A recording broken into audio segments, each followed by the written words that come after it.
Subjek hukum internasional didefinisikan sebagai hak dan kewajiban yang dibebankan kepada pihak yang telah diatur oleh hukum internasional. Lalu, siapakah subjek hukum internasional? Dalam pengertiannya, terdapat dua teori berbeda mengenai siapakah sebenarnya subjek hukum internasional yang dimaksud. Teori pertama menyatakan bahwa subjek hukum internasional ialah sebuah negara. Sedangkan teori yang lain menyatakan bahwa yang menjadi subjek hukum internasional adalah individu. Teori hukum internasional sendiri menjelaskan bahwa hukum internasional telah mengatur hak dan kewajiban suatu negara. Meskipun hukum internasional sudah mengatur tentang hak dan kewajiban individu, bukan berarti individu tersebut dilabelkan sebagai subjek hukum internasional, melainkan sebagai objek hukum internasional. Namun, seiring berjalannya waktu dan ilmu pengetahuan yang semakin berkembang, hingga saat ini terdapat 6 subjek hukum internasional. Adapun dalam video ini, saya hanya akan membahas tentang negara sebagai subjek hukum internasional. Negara menjadi subjek hukum utama dan paling tua, mengingat banyaknya hubungan dalam segala aspek yang terjalin antara negara satu dengan negara lainnya. Hal ini mengakibatkan negara memiliki beban yang sangat besar dalam mempertanggungjawabkan hak-hak dan kewajibannya berdasarkan hukum internasional.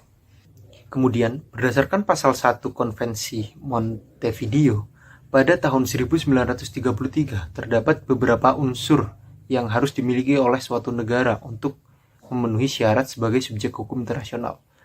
Unsur-unsur tersebut antara lain penduduk yang tetap, wilayah yang pasti, pemerintahan, dan kemampuan untuk menjalin hubungan dengan negara-negara lain. Negara merupakan sistem kekuatan atau komunitas kelompok masyarakat yang telah mengukuhkan dirinya untuk bersatu dengan tujuan mensejahterakan masyarakatnya.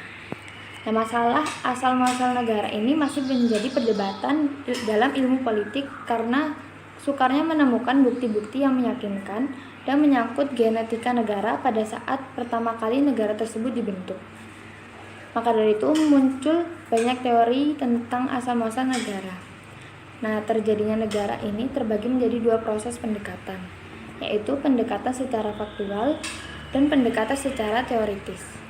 Pendekatan secara faktual atau sekunder didasarkan pada kenyataan yang benar-benar terjadi dan dapat ditelusuri dari pengalaman sejarahnya.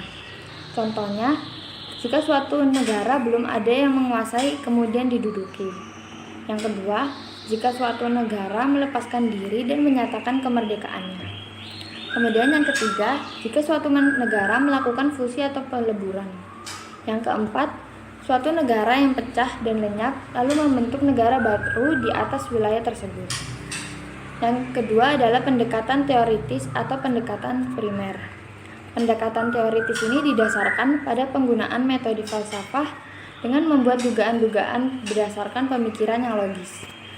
Yaitu yang pertama adalah teori ketuhanan. Yang kedua, teori hukum alam atau yang biasa disebut ius naturalis. Yang ketiga adalah teori kekuasaan. Yang keempat, teori hukum perjanjian atau kontrak sosial. Yang kelima yaitu teori organis. Dan yang keenam adalah teori garis keturunan.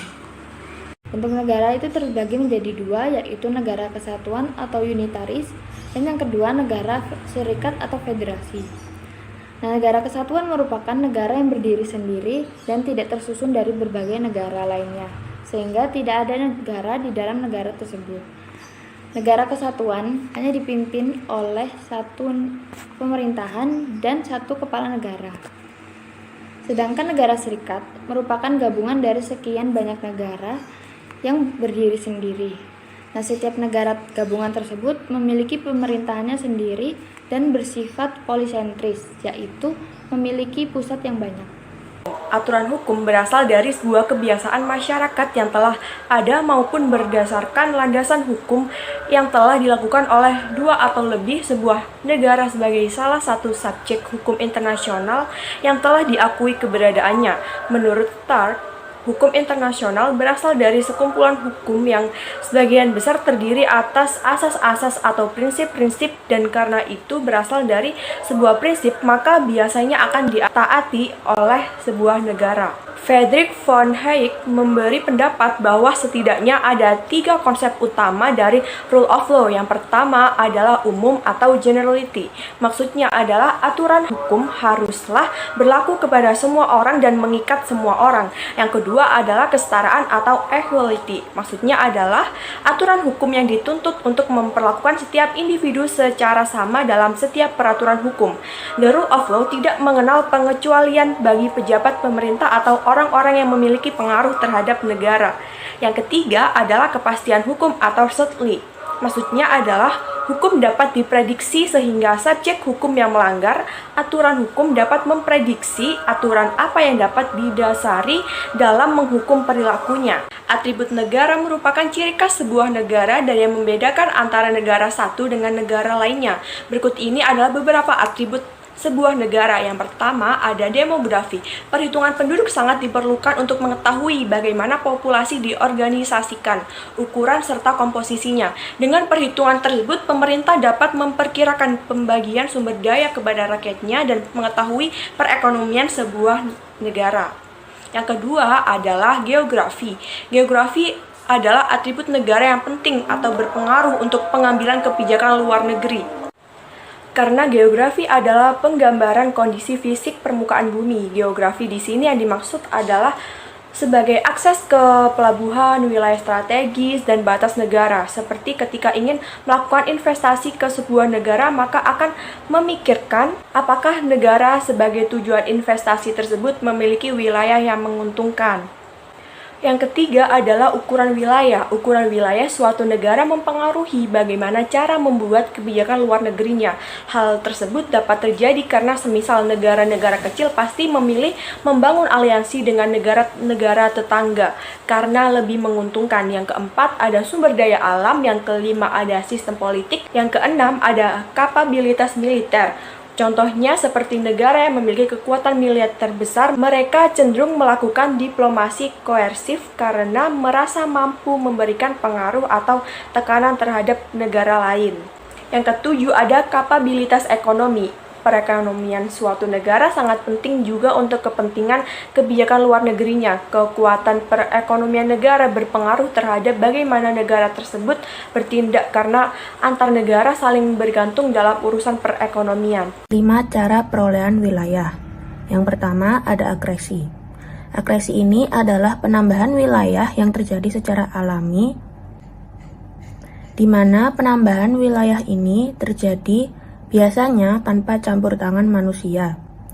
Wilayah ini dapat menjadi bagian dari suatu negara jika penambahan wilayah ini masih berada di dalam teritorial negara tersebut. Selanjutnya yang kedua ada kesi. Kesi adalah cara penambahan wilayah yang terjadi dalam prosesnya melibatkan dua negara, di mana salah satu negara itu menyerahkan wilayahnya kepada negara lain yang biasanya diikuti dengan perjanjian damai setelah perang. Akan tetapi, penyerahan secara kesi ini dapat juga terjadi dari hasil penjualan wilayah dari negara lain terhadap negara lain satunya. Akan tetapi, perolehan wilayah ini hanya terbatas pada hak dari pemilik yang terdahulu.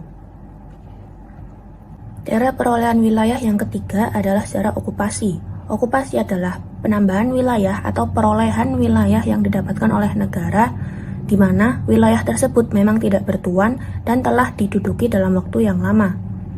Efektivitas dari perolehan wilayah ini dapat terjadi jika kependudukan dilakukan secara bersama-sama dan bukan perorangan. Yang keempat ada preskripsi. Preskripsi adalah kependudukan wilayah juga yang hampir mempunyai pengertian hampir sama dengan okupasi, hanya saja wilayah yang diduduki telah ada pemiliknya, akan tetapi pemilik tersebut tidak keberatan dan tidak memberikan protes terhadap kependudukan wilayah tersebut oleh negara lain. Cara perolehan wilayah yang kelima adalah dengan cara aneksasi. Aneksasi adalah cara perolehan wilayah yang dilakukan dengan adanya unsur pemaksaan. Pemaksaan ini dapat terjadi jika adanya negara yang menaklukkan negara lain. Akan tetapi, Dalam pemaksaan ini, tidak boleh adanya unsur kekerasan karena hal itu dilarang dalam Piagam PBB. Setiap negara tentunya harus memiliki kedaulatan di dalam dirinya, karena kedaulatan merupakan syarat utama atau salah satu syarat utama dalam keabsahan berdirinya negara. Kedaulatan harus dapat bersifat ke dalam dan keluar, di mana kedaulatan yang bersifat ke dalam adalah kedaulatan negara yang mampu untuk menjalankan administrasi negaranya dan mengatur rakyatnya. Dan kedaulatan keluar adalah di mana negara dapat menempatkan posisi negaranya sejajar dengan negara lain dan juga mampu untuk menjalin hubungan kerjasama dengan negara lain. Maka dari itu, terdapatnya doktrin tindakan negara ini berkaitan erat dengan kedaulatan negara, karena doktrin tindakan negara ini sangat menjunjung tinggi kehormatan kedaulatan negara lain. Doktrin tindakan negara ini dipegang teguh oleh hakim pengadilan dalam negara di luar seperti Inggris dan Amerika Serikat. Doktrin ini mempunyai pengertian yaitu negara yang berdaulat tidak boleh mengadili perkara yang terjadi di negara berdaulat lainnya dengan tujuan untuk menghormati kedaulatan negara asing tersebut. Doktrin ini menjadi pedoman bagi para hakim yang mendapat kasus atau perkara di mana tempat terjadinya ada di negara lain yang sudah berdaulat, di mana para hakim tersebut tidak mempunyai wewenang untuk mengurus kasus tersebut. Hak dan kewajiban negara. Hak negara adalah kuasa untuk menerima atau melaksanakan suatu yang seharusnya diterima atau dapat dikatakan sebagai suatu hal yang kita lakukan dan tidak ada yang bisa merampasnya. Lalu kewajiban negara adalah suatu perangkat normatif suatu negara untuk melaksanakan tanggung jawabnya. Hak dan kewajiban negara ini termuat dalam Konvensi Montevideo tahun 1933 yang isinya meliputi yang pertama, hak atas kemerdekaan, hak untuk melaksanakan tindakan yuridis terhadap wilayah, orang, dan benda yang berada di dalam wilayahnya. Lalu yang ketiga, hak untuk mendapatkan kedudukan hukum yang sama dengan negara-negara lain. Dan yang terakhir, hak untuk menjalankan pertahanan diri sendiri atau kolektif. Lalu kewajiban negara yang termuat dalam Konvensi Montevideo tadi yaitu kewajiban menjaga wilayahnya agar tidak membahayakan perdamaian dan keamanan internasional. Yang kedua, kewajiban menyelesaikan sengketa secara damai. Yang ketiga, kewajiban tidak menggunakan kekuatan atau ancaman senjata. Yang keempat, kewajiban untuk tidak mengakui wilayah-wilayah yang diperoleh melalui cara-cara kekerasan. Dan yang kelima, kewajiban untuk melakukan kewajiban internasional dengan itikat baik. Dan yang terakhir, kewajiban untuk mengadakan hubungan dengan negara-negara lain sesuai dengan hukum internasional. Suksesi negara ini merupakan suatu teori terkait perpindahan kekuasaan yang meliputi pembentukan negara baru yaitu successor state dari negara sebelumnya yaitu predecessor state. Dalam Konvensi Wina pada tahun 1978 tercantum definisi dari suksesi negara yaitu perpindahan suatu tanggung jawab dari satu negara lain ke negara lainnya dalam hubungannya dengan praktek hubungan internasional, yaitu dari wilayah tersebut dapat meliputi penggabungan, perpisahan, dan pembentukan negara baru, sehingga konsekuensinya adalah perubahan kedaulatan. Suksesi negara ini terbagi menjadi dua, yaitu suksesi universal dan suksesi parsial. Suksesi universal ini adalah ketika keadaan dari predecessor state habis terbagi-bagi atau wilayahnya itu terpecah menjadi beberapa bagian sehingga mengalami penyatuan atau penggabungan ke negara lain. Lalu suksesi parsial yaitu ketika predecessor state masih ada dan diakui tetapi wilayahnya mengalami pendeklarasian kemerdekaan atau penggabungan dengan negara lain.